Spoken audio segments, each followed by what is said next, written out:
and we're doing Chapter 10, The Marauder's Map. Madame Pomfrey insisted on keeping Harry in the hospital wing for the rest of the weekend. He didn't argue or complain, but he wouldn't let her throw away the shattered remains of his Nimbus 2000. He knew he was being stupid, knew that the Nimbus was beyond repair, but Harry couldn't help it. He felt as though he'd lost one of his friends.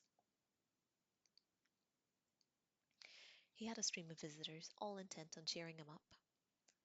Hagrid sent him a bunch of earwiggy flowers that looked like yellow cabbages, and Ginny Weasley, blushing furiously, turned up with a get well card that she'd made herself, which sang shrilly, unless Harry kept it shut under a bowl of fruit.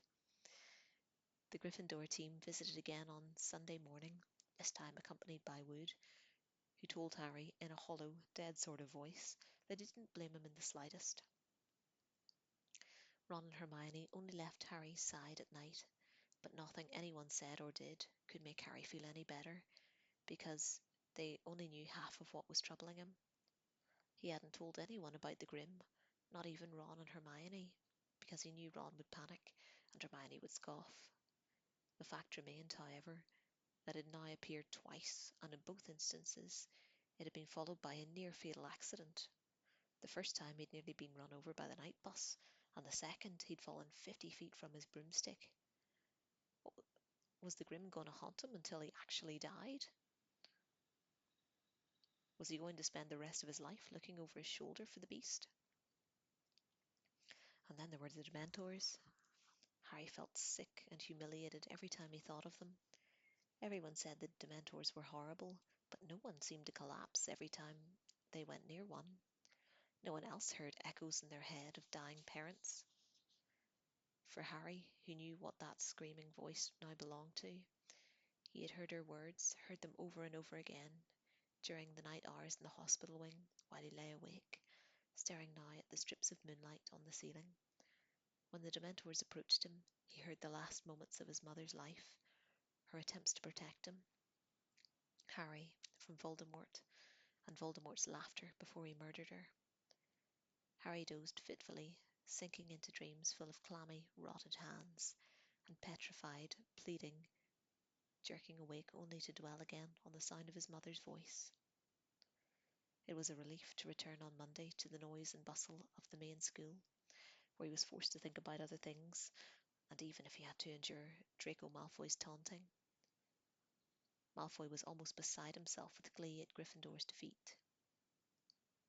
He had finally taken off his bandages and was celebrating having the full use of both arms by doing spirited impressions of Harry falling off his broom. Malfoy spent much of their next potions class doing Dementor illustrations or imitations across the dungeon. Ron finally cracked, flinging a large, slippery crocodile heart at Malfoy, which hit him in the face and caused Snape to take 50 points from Gryffindor. "If Snape's taking defense against the dark arts again, I'm going off sick," said Ron, as they headed towards Lupin's classroom after lunch. "Check who's in there, Hermione." Hermione peered around at the classroom door. "It's okay." Professor Lupin was back at work. He certainly looked as though he'd been ill.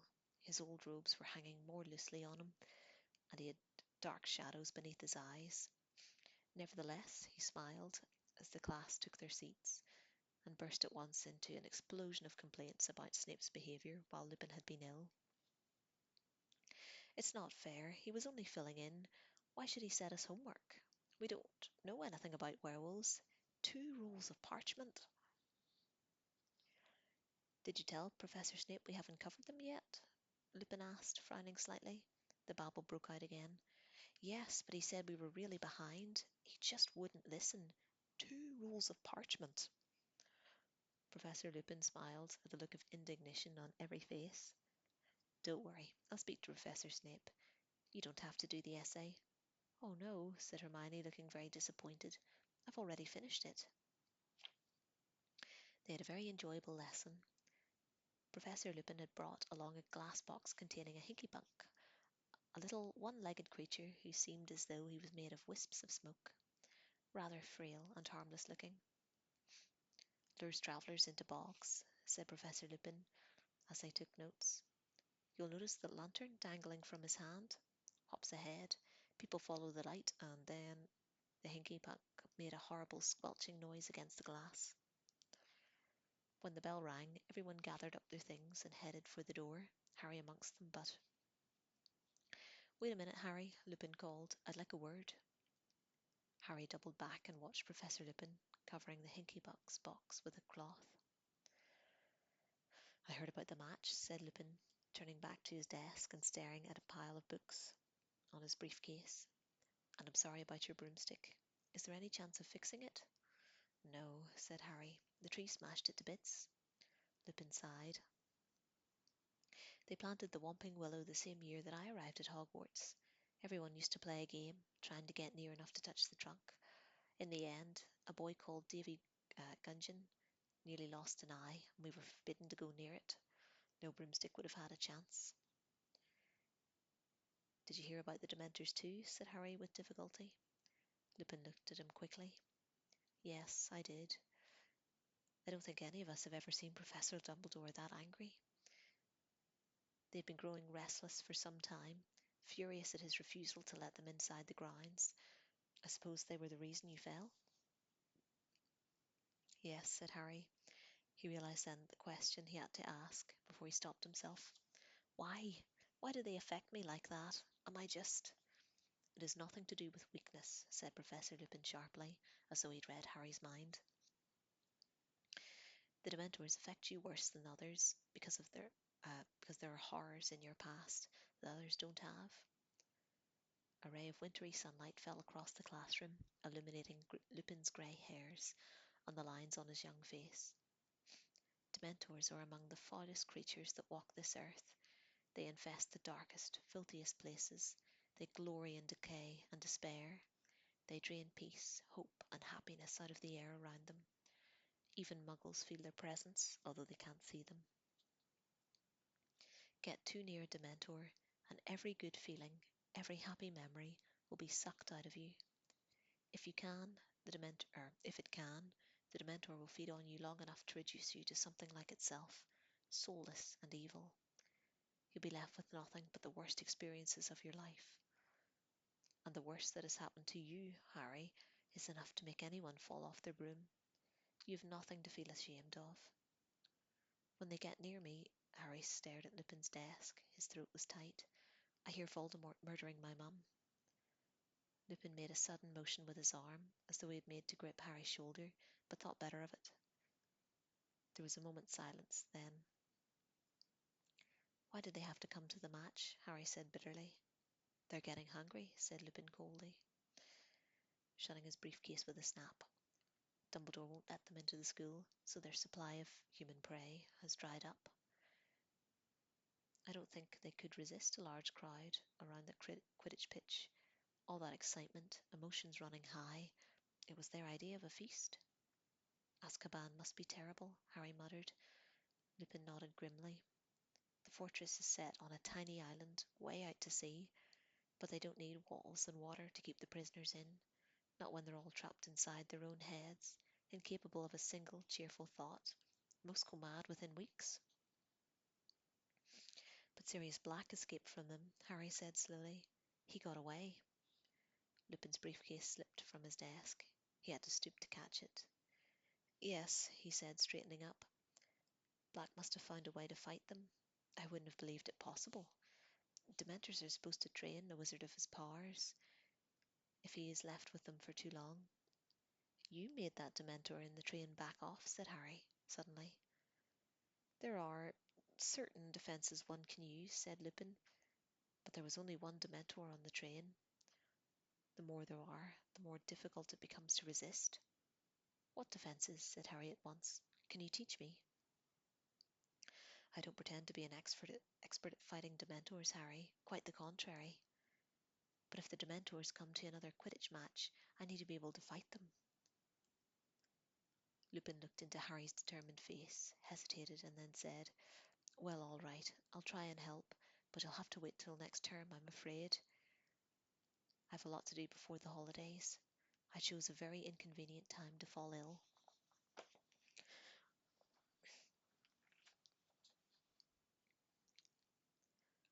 With the promise of anti-Dementor lessons from Lupin, The thought that he might never have to hear his mother's death again, and the fact that Ravenclaw flattened Hufflepuff in their Quidditch match at the end of November, Harry's mood took a definite upturn. Gryffindor were not out of the running after all, although they could not afford to lose another match. Wood became repossessed with his manic energy and worked his team as hard as ever in the chilly haze of rain that persisted into December. Harry saw no hint of a Dementor within the grounds. Dumbledore's anger seemed to be keeping them at their stations in the entrances. 2 weeks before the end of term, the sky lightened suddenly into a dazzling opaline white, and the muddy grounds were revealed one morning covered in a glittering frost. Inside the castle there was a buzz of Christmas in the air. Professor Flitwick, the charms teacher, had already decorated his classroom with shimmering lights that turned out to be real, fluttering fairies. The students were all happily discussing their plans for the holidays. Both Ron and Hermione had decided to remain at Hogwarts, and although Ron said it wasn't said it was because he didn't want to spend 2 weeks with Percy, and Hermione insisted that she needed to use the library, Harry wasn't fooled. They were doing it to keep him company, and he was very grateful. To everyone's delight except Harry's, there was another Hogsmeade trip on the very last weekend of term. "We can do all our Christmas shopping there," said Hermione. "Mum and Dad would really love those tooth-flossing string mints from Honeydukes." Resigned to the fact that he would be the only third year staying behind again, Harry borrowed a copy of Witch Broomstick from Wood and decided to spend the day reading up on the different makes. He'd been riding one of the school brooms at team practice, an ancient shooting star, which was very slow and jerky. He definitely needed a new broom of his own. On the Saturday morning of the Hogsmeade trip, Harry bid goodbye to Ron and Hermione, who were wrapped in cloaks and scarves. They turned up the marble staircase alone and headed back towards the Gryffindor Tower. Snow had started to fall outside the windows, and the castle was very still and quiet. "Psst, Harry." He turned halfway along the corridor to see Fred and George peering up at him from behind the statue of the humpbacked, one-eyed witch. "What are you doing?" said Harry curiously. "How come you're not going to Hogsmeade?" "We've come to give you a bit of festive cheer before you go," said Fred with a mysterious wink. "Come in here." He nodded towards an empty classroom to the left of the one-eyed statue. Harry followed Fred and George inside. George closed the door quietly and turned, beaming, to look at Harry. "Early Christmas present for you, Harry," he said. Fred pulled something from inside his cloak with a flourish and laid it on one of the desks. It was a large, square, very worn piece of parchment with nothing written on it. Harry, suspecting one of Fred and George's jokes, stared at it. "What's that supposed to be?" "This, Harry, is the secret to our success," said George, patting the parchment fondly. "It's a wrench giving it to you," said Fred, "but we decided last night your needs are greater than ours." "Anyway, we know it off by heart," said George. "We bequeath it to you. We really don't need it anymore." "What do I need with a bit of old parchment?" said Harry. "A bit of old parchment," said Fred, closing his eyes in a grimace, as though Harry had mortally offended him. "Explain, George." "Well, when we were in our first year, Harry, young, carefree and innocent," Harry snorted. He doubted whether Fred and George had ever been innocent. "Well, more innocent than we are now. We got into a spot of bother with Filch.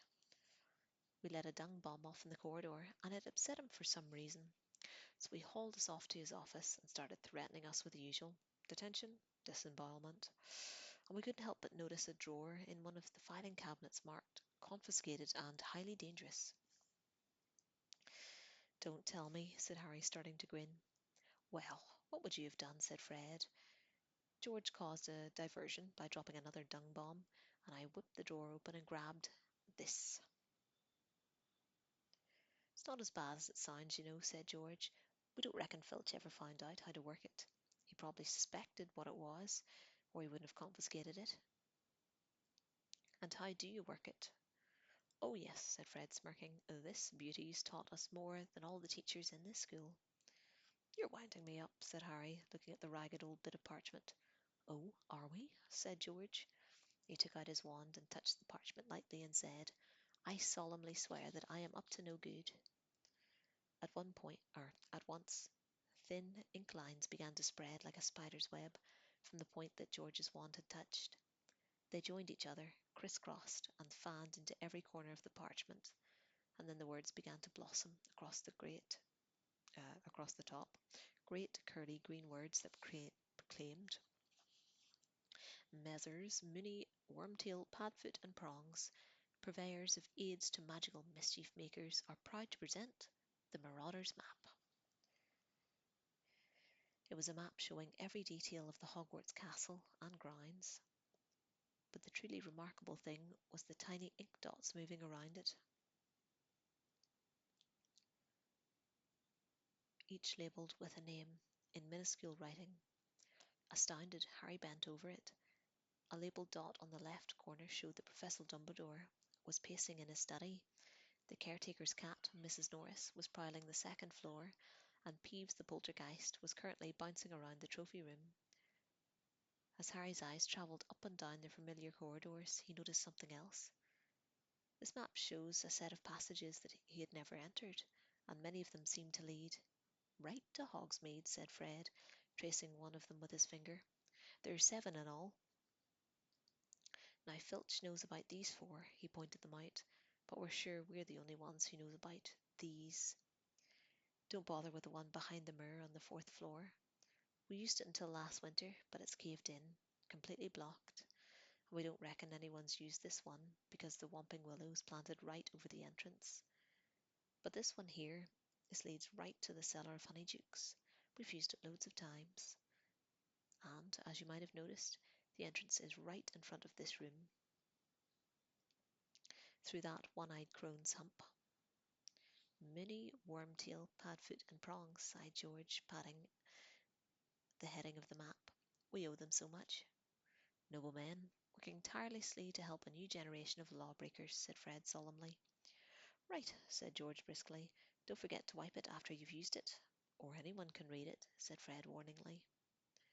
Just tap it and say, Mischief managed, and it'll go blank. So, young Harry, said Fred, in an uncanny impersonation of Percy, mind you behave yourself. See you in Honeydukes, said George, winking. They left the room, both smirking in a satisfied sort of way. Harry stood there, gazing at the miraculous map. He watched the tiny ink Mrs. Norris turn left and pause to sniff at something on the floor. If Filch really didn't know, he wouldn't have to pass the Dementors at all. But even as he stood there, flooded with excitement, something Harry had once heard Mr. Weasley say come floating into his memory. Never trust anything that can think for itself if you can't see where it keeps its brain.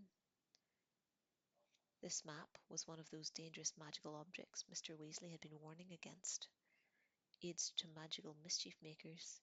But then, Harry reasoned, he only wanted to use it to get into Hogsmeade. And it wasn't as though he wanted to steal anything or attack anyone, and Fred and George had been using it for years without anything horrible happening. He traced a secret passage to Honeydukes with his finger. Then, quite suddenly, as though following orders, he rolled up the map, stuffed it in his robes, and hurried to the door of the classroom. He opened it a couple of inches. There was no one outside. Very carefully, he edged out of the room and slipped behind the statue of the one-eyed witch. What did he have to do? He pulled out the map again and saw, to his astonishment, that a new ink figure had appeared upon it, labelled Harry Potter. This figure was standing exactly where the real Harry was standing, about halfway down the 3rd floor corridor. Harry watched carefully. His little ink self appeared to be tapping the witch with his minute wand. Harry quickly took out his real wand and tapped the statue. Nothing happened. He looked back at the map. The tiniest speech bubble had appeared next to the figure. The words inside said, Descendium. Descendium, Harry whispered, tapping the stone witch again. At once, the statue's hump opened wide enough to admit a fairly thin person. Harry glanced quickly up and down the corridor and then tucked the map away again. He hoisted himself into the hole head first and pushed himself forward. He slid a considerable way down what felt like a stone slide and then landed on cold, damp earth. He stood up, looking around. It was pitch black. He held his wand and muttered "Lumos," and saw that he was in a very narrow, low, earthy passage. He raised the map, tapped it with the tip of his wand and muttered, "Mischief managed." Sorry, I was just thinking about the implications there of it being a earthy passage when they were on, what was that, the third floor corridor? Funny that. The map went blank once more. He folded it carefully and tucked it inside his robes. Then, heart beating fast, both excited and apprehensive, he set off. The passage twisted and turned, more like the burrow of a giant rabbit than anything else. Harry hurried along it, stumbling now and then on the uneven floor, holding his wand out in front of him. It took ages, but Harry had the thought of Honeydukes to sustain him. After what felt like an hour, the passage began to rise. Panting, Harry sped up, his face hot, his feet very cold. 10 minutes later, he came to the foot of some worn stone steps which rose above him. Careful not to make any noise, Harry began to climb. 100, 200 steps. He lost count as he climbed. Watching his feet, then, without warning, he hit his head on something hard. It seemed to be a trapdoor. Harry stood there, massaging the top of his head, listening. He couldn't hear any sounds above him.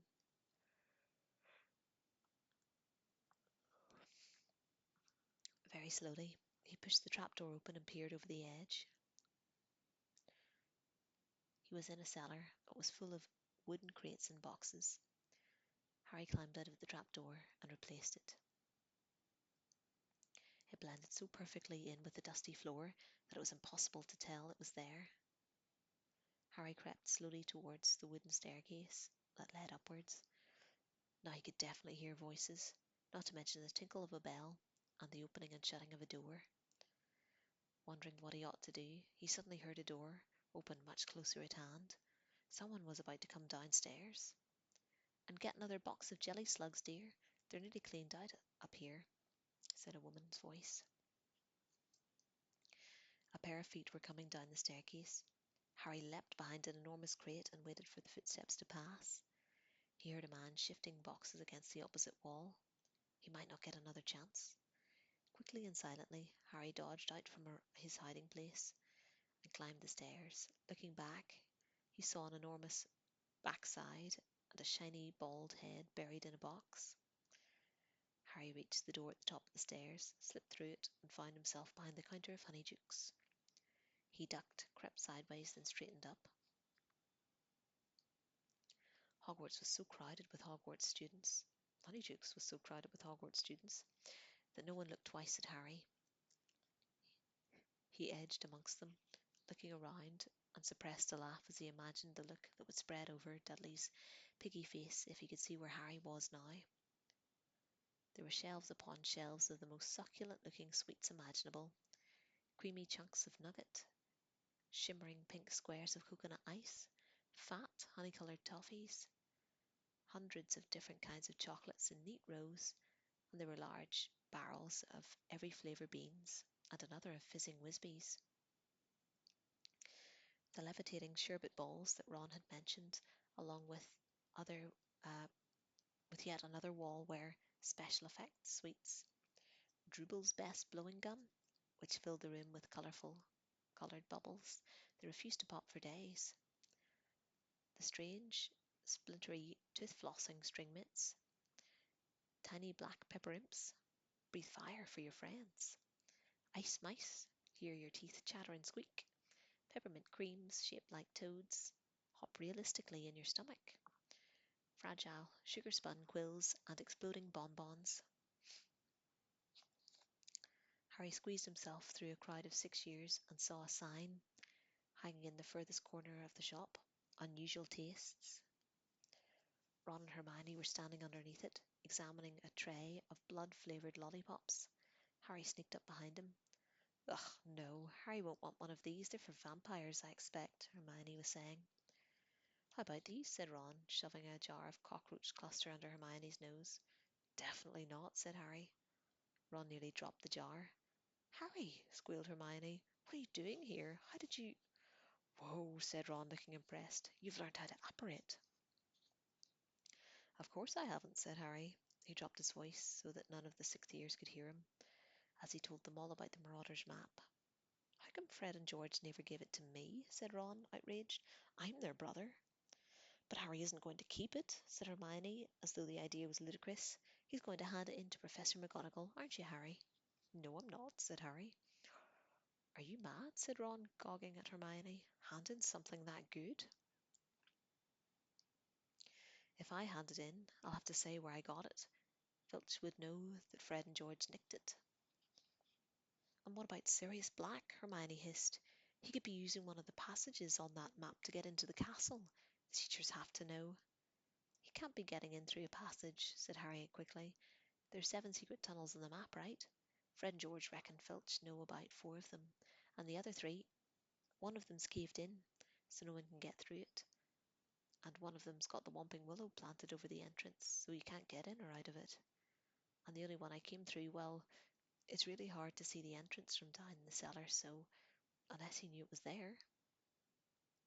Harry hesitated. What if Black did know the passage was there? Ron, however, cleared his throat significantly and pointed to a notice pasted on the front of the sweet shop door. By order of the Ministry of Magic, customers are reminded that, until further notice, Dementors will be patrolling the streets of Hogsmeade every night after sundown. This measure has been put in place for the safety of Hogsmeade residents, and will be lifted upon the capture of Sirius Black. It is therefore advisable that you complete your shopping well before nightfall. Merry Christmas. See, said Ron quietly. I'd like to see Black try and break into Honeydukes with the Dementors swarming the village. Anyway, Hermione, the Honeydukes owners would hear a break-in, wouldn't they? They live over the shop. Yes, but Hermione seemed to be struggling to find another problem. Look, Harry still shouldn't be coming into Hogsmeade. He hasn't got a signed form. If anyone finds out, he'll be in so much trouble. And it's not nightfall yet. What if Sirius Black turns up today? Now? He'd have a job spotting Harry in this, said Ron, nodding toward the mullioned windows and the thick swirling snow. Come on, Hermione, it's Christmas. Harry deserves a break. Hermione bit her lip, looking extremely worried. Are you going to report me? Harry asked her, grinning. Oh, of course not, but honestly, Harry. Seen the fizzing Whizbees, Harry? Said Ron, grabbing him and leading him over to their barrel. And the jelly slugs and the acid pops. Fred gave me one of those when I was 7. It burnt a hole right through my tongue. I remember Mum walloping him with her broomstick. Ron stared broodingly into the acid pop box. Do you reckon Fred'd take a bit of cockroach cluster if I told him they were peanuts? When Ron and Hermione had paid for all their sweets, the 3 of them left Honeydukes for the blizzard outside. Hogsmeade looked like a Christmas card. The little thatched cottages and shops were all covered in a layer of crisp snow. There were holly wreaths on the doors, and the strings of enchanted candles were hanging in the trees. Harry shivered. Unlike the other 2, he didn't have his cloak. They headed up the street, heads bowed against the wind. Ron and Hermione shouted through their scarves. That's the post office. Zilko's is up there. We could go up to the Shrieking Shack. Tell you what, said Ron, his teeth chattering. Shall we go for a butterbeer and the 3 boomsticks? Harry was more than willing. The wind was fierce and his hands were freezing. So they crossed the road, and in a few minutes they were entering the tiny inn. It was extremely crowded, noisy, warm and smoky. A curvy sort of woman with a pretty face was serving a bunch of rowdy warlocks up at the bar. That's Madame Rosmerta, said Ron. I'll get the drinks, shall I? He added, going slightly red. Harry and Hermione made their way to the back of the room. There was a small, vacant table between the window and a handsome Christmas tree which stood next to the fireplace. Ron came back 5 minutes later, carrying 3 foaming tankards of hot butterbeer. Happy Christmas, he said happily, raising his tankard. Harry drank deeply. It was the most delicious thing he'd ever tasted. It seemed to heat every bit of him from the inside. A sudden breeze ruffled his hair. The door of the 3 broomsticks had opened again. Harry looked over the rim of his tankard and choked. Professors McGonagall and Flitwick had entered the pub in a flurry of snowflakes, shortly followed by Hagrid, who was deep in conversation with a portly man in a lime green bowler hat and a pinstriped cloak. Cornelius Fudge, Minister for Magic. In an instant, Ron and Hermione had both placed their hands on the top of Harry's head and forced him off his stool and under the table. Dripping with butterbeer and crouched out of sight, Harry clutched his empty tankard and watched the teachers and Fudge's feet move towards the bar, pause, then turn and walk right towards him. From somewhere above him, Hermione whispered, uh, Mobilarius, no, Mob, Mobilarbus. The Christmas tree beside their table rose a few inches off the ground, drifted sideways, and landed with a soft thump right in front of their table, hiding them from view. Staring through the dense lower branches, Harry saw a set of 4 chair legs move back from the table right beside theirs, and then heard grunts and sighs of the teachers and the Minister for Magic as they sat down. Next he saw another pair of feet, wearing sparkly turquoise high heels, and heard a woman's voice. A small jilly water. Mine, said Professor McGonagall's voice. 4 pints of mulled mead. Ta, Rosmerta, said Hagrid. A cherry syrup and soda with ice and umbrella. Said Professor Flitwick, smacking his lips. So you'll be the red currant rum, Minister. Thank you, Rosmerta, my dear, said Fudge's voice. Lovely to see you again, I must say. Have one yourself, won't you? Come and join us. Well, thank you very much, Minister. Harry watched the glittering heels march away and back again. His heart was pounding uncomfortably in his chest. Why hadn't it occurred to him that this was the last weekend of term for the teachers too? How long were they going to sit there? He needed time to sneak back to Honeydukes if he wanted to return to school tonight. Hermione's leg gave a nervous twitch next to him. So, what brings you to this neck of the woods, Minister? Came Madame Rosmerta's voice. Harry saw the lower part of Fudge's thick body twist in his chair, as though checking for eavesdroppers, and then said in a quiet voice, What else, my dear, but Sirius Black? I dare say you heard what happened to the school at Halloween? I did hear a rumour, admitted Madame Rosmerta. Did you tell the whole pub, Hagrid? Said Professor McGonagall exasperatedly. Do you think Black's still in the area, Minister? Whispered Madame Rosmerta. I'm sure of it, said Fudge shortly. You know what, the Dementors have searched my pub twice, said Madame Rosmerta, a slight edge to her voice. Scared all my customers away. It's very bad for business, Minister. Rosmerta, my dear, I don't like them any more than you do, said Fudge uncomfortably. Necessary precaution. Unfortunate, but there you are. I've just met some of them. They're in a fury against Dumbledore.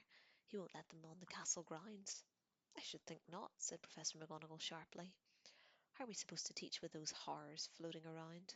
Hear, hear, squeaked Professor Flitwick, whose feet were dangling a foot from the ground.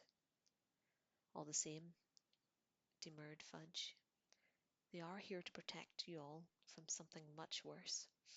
We all know what Black's capable of. Do you know, I still have trouble believing it, said Madame Rosmerta thoughtfully. Of all people to go over to the dark side, Sirius Black was the last I'd have thought. I mean, I remember him when he was a boy at Hogwarts. If you told me then what he was going to become, I'd have said you'd have too much mead. You don't know the half of it, Rosemerta, said Fudge gruffly. The worst isn't even widely known. The worst? Said Madame Rosemerta, her voice alive with curiosity. Worse than murdering all those people, you mean? Certainly do, said Fudge. I can't believe that. What could be worse? You remember him at Hogwarts, Rosemerta, muttered Professor McGonagall. Do you remember who his best friend was? Naturally, said Madame Rosemerta, with a small laugh. Never saw one without the other, did you? The number of times I had them in here. Oh, they used to make me laugh. Quite a double act, Sirius Black and James Potter. Harry dropped his tankard with a loud clunk. Ron kicked him. Precisely, said Professor McGonagall. Black and Potter, ringleaders of their little gang. Both very bright, of course, exceptionally bright, in fact. But I don't think we've ever had such a pair of troublemakers. I dunno, chuckled Hagrid. Fred and George Weasley could give 'em a run for their money. You'd have thought Black and Potter were brothers, chimed in Professor Flitwick. Inseparable. Of course they were, said Fudge. Potter trusted Black beyond all his other friends. Nothing changed when they left school. Black was his best man when James married Lily, and they named him his godfather, or Harry's godfather. Harry has no idea, of course. You can't imagine how the idea would torment him. Because Black turned out to be in league with you-know-who, whispered Madame Rosemerta. Worse than that, my dear. Fudge dropped his voice and proceeded in a soft, low rumble. Not many people are aware that the Potters knew you-know-who was after them. Dumbledore, who was, of course, working tirelessly against you-know-who, had a number of useful spies. One of them tipped him off, and he alerted James and Lily at once. He advised them to go into hiding. Well, of course, you-know-who wasn't an easy person to hide from. Dumbledore told them that their best chance was a Fidelius charm. How does that work? Said Madame Rosemerta, breathless with interest. Professor Flitwick cleared his throat. An immensely complex spell, he said squeakily, involving the magical concealment of a secret inside a single living soul. The information is hidden inside the chosen person or secret keeper and is henceforth impossible to find unless, of course, the secret keeper chooses to divulge it. As long as the secret keeper refused to speak, you-know-who could search the village where Lily and James were staying for years and never find them, not even if he had his nose pressed up against their sitting room window. So Black was the Potter's secret keeper, whispered Madame Rosemerta. Naturally, said Professor McGonagall. James Potter told Dumbledore that Black would rather die rather than tell where they were. That Black was planning to go into hiding himself. And yet, Dumbledore remained worried. I remember him offering to be the Potter's secret keeper himself. He suspected Black, gasped Madame Rosemerta. He was not sure, or he was sure that somebody close to the Potters had been keeping you-know-who informed of their movements, said Professor McGonagall darkly. Indeed, he suspected for some time that someone on our side had turned traitor and was passing a lot of information to you-know-who. But James Potter insisted on using Black. He did, said Fudge heavily, and then, barely a week after the Fidelius charm had been performed, Black betrayed them, breathed Madame Rosemerta. Sorry, my voice is giving in. I take a minute or two to rest. In fact, I'm going to take a sip of water. There's not too long left of the chapter, but goodness me, my voice hurts. 2 seconds, just to be back.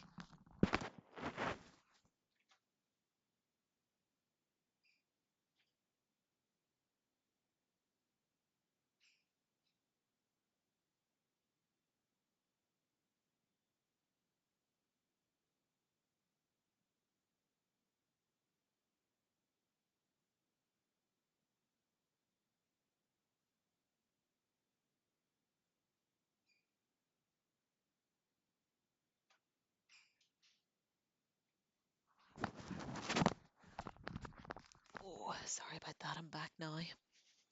I'll say it again. People think being a YouTuber and whatnot's an easy job, but physically speaking for that long does take it out of your voice. It's like, I suppose, any muscle that you exercise. Something different, something that I hadn't thought of. So I'm not a big speaker. All right, where were we?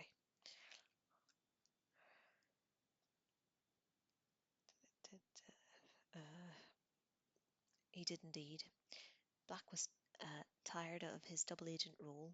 He was ready to declare his support openly for you know who, It's- and he seems to have planned this for the moment of the Potter's death. But as we all know, you know who met his downfall in Little Harry Potter. Powers gone, horribly weakened, he fled, and this left Black in a very nasty position indeed. His master had fallen. At the very moment when he, Black, had shown his true colours as a traitor, he had no choice but to run for it. Filthy, stinking turncoat, Hagrid said so loudly that half the bar went quiet. Shh, said Professor McGonagall. I met him, growled Hagrid. Must have been last to see him before he killed all them people. It was me what rescued Harry from Lily and James Potter's house after he was killed. Just got him out of the ruins, poor little thing. A great slash across his forehead, and his parents dead, and Sirius Black turns up on that flying motorbike he used to ride. Never occurred to me that he was what he was doing there. I didn't know he'd been Lily and James's secret keeper. I thought he'd just heard the news of you know whose attack and had come to see what he could do. White and shaken he was. And you know what I did? I comforted the murdering traitor, Hagrid roared. Hagrid, please, said Professor McGonagall. Keep your voice down. How was I to know he was upset about James and Lily? Or he wasn't upset about James and Lily. It was you know who he cared about. And then he was, Harry says, give me Harry. Hagrid, I'm his godfather. I'll look after him. Ha! But I had me orders from Dumbledore, and I told Black no. Dumbledore said Harry was to go to his aunt and uncle's. Black argued, but in the end he gave in. Told me to take his motorbike to get Harry there. I won't need it any more, he says. I should have known something fishy was going on then. He loved that motorbike. What was he giving it to me for? Why wouldn't he need it any more? Fact was, it was all too easy to trace. Dumbledore knew he'd been the Potter's secret keeper. Black knew he was going to have to run for it that night. Knew it was only a matter of time before the Ministry was after him. But what if I'd given Harry to him, eh? I bet he'd have pitched him off the bike halfway out to sea, his best friend's son. But when a wizard goes over to the dark side, there's nothing and no one that matters to him any more. A long silence followed Hagrid's story. Then Madame Rismerta said with some satisfaction, But he didn't manage to disappear, did he? The Ministry of Magic caught up with him the next day. Alas, if only we had, said Fudge bitterly. It was not we who found him, it was little Peter Pettigrew, another of the Potter's friends. Maddened by grief, no doubt, and knowing that Black had been the Potter's secret keeper, he went after Black himself. Pettigrew, that fat little boy who was always tagging around with him at Hogwarts, said Madame Rismerta. Hero worshipped Black and Potter, said Professor McGonagall. Never quite in their league talent-wise.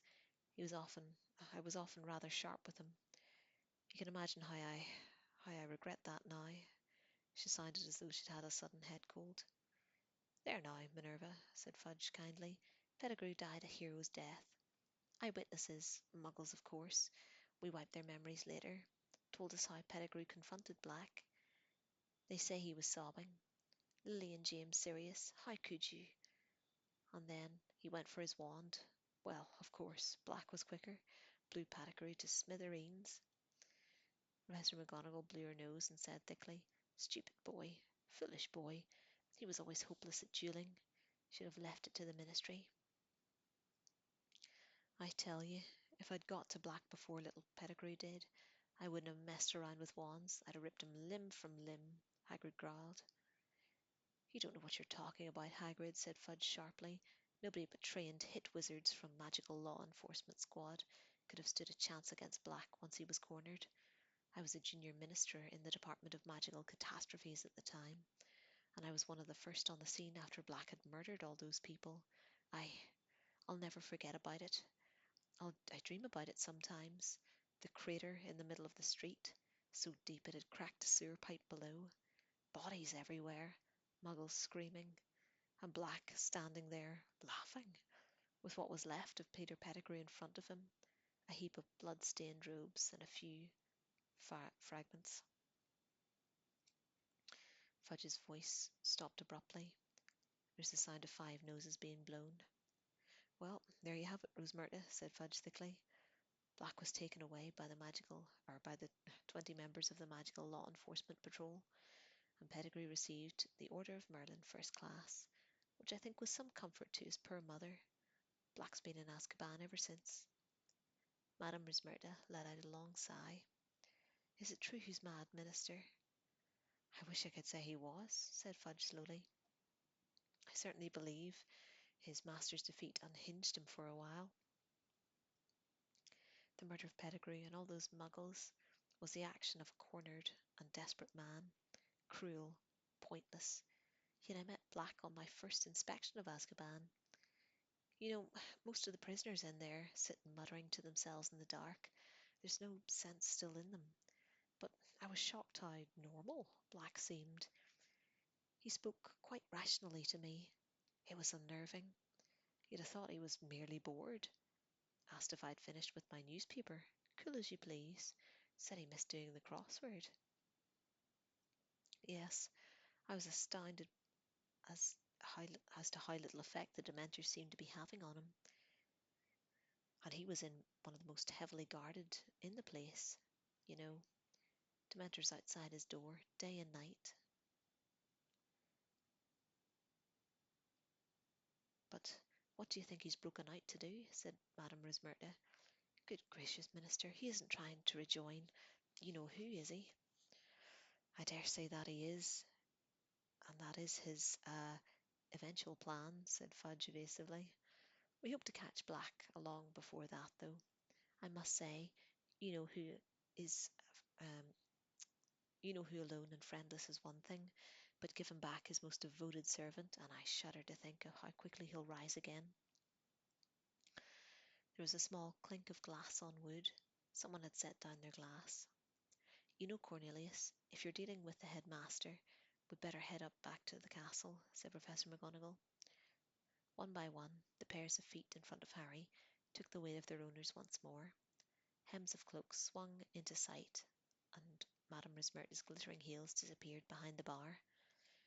The door of the 3 broomsticks opened again, and there was another flurry of snow, and the teachers disappeared. Harry? Ron and Hermione's faces appeared under the table. They were both staring at him, lost for words. And that's the end of chapter 10. I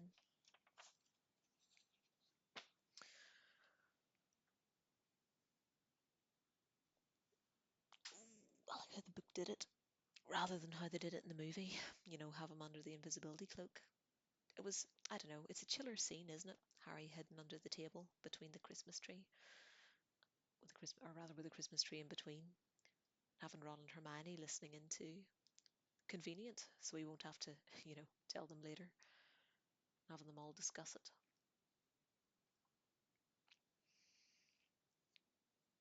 Grand.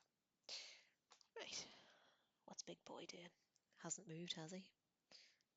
Doesn't surprise me. Middle of the day, so he'd be sleeping.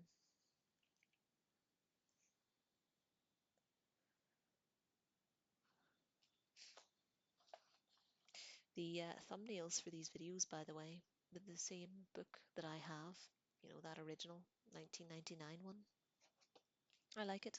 On the back, you've got Black as his big dog form as well. It's kind of nice. I like those illustrations. I got all the original ones. Well, they all still have it except the 5th book. I've read it so much the cover's fallen off it. It's not my favourite book, but it's the one I've read the most. Was sent um, out to us when we were living in Brazil, so I've had it for quite a while.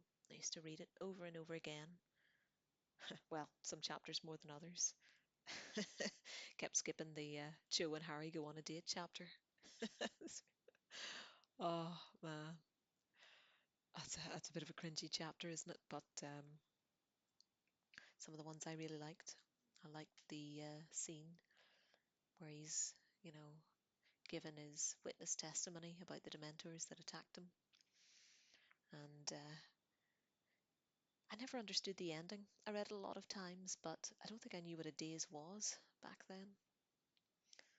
It was a bit confusing the way she describes the archway and the cloak that flutters. Just, it wasn't very clear, but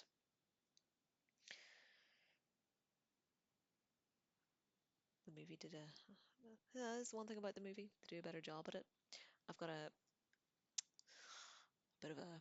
Whenever I read books, if there's an exciting part, I find it difficult to have the patience to read through, all the details of what's happening. I like to skip ahead and see what happens rather than reading the detail of them running here and them dodging there and all that. So, fight scenes in books and that sort of thing are difficult for me. And I think it's Mum's maybe the same. She was reading a book recently with like a sporty scene in it, and she said she couldn't really understand, who had the ball or where they were. So it's be a common thing. People reading about action scenes and that sort of thing. Difficult to understand. Another thing Anthony Horowitz does well, by the way, in his books, the Stormbreaker ones with Alex Pettifer. Alex Pettifer. No, sorry, Alex the. What is his name? His surname in the book? I can't remember. Obviously, Alex Pettifer played him in the movie, which flopped. It wasn't. I didn't think it was too bad, although I haven't watched it in years. Maybe it is. The series was better. It's done better, handled better. I liked Point Blank. It's probably my favorite book in that series as well. Very well done. I kind of like the idea as well of that boarding school and something's going on. It's funny that how a lot of children's literature involves school. I suppose it's something you can understand very easily, isn't it? Right. Well, thanks for listening. And these ones, I'll upload them separately, the two chapters on YouTube. And I'll stream a few more on Twitch. We're not too far from the end. What are we? Chapter 11, and how many chapters are there? That one is chapter 22. Oh, ah, all right, halfway through then. Thanks again, and I'll see you soon.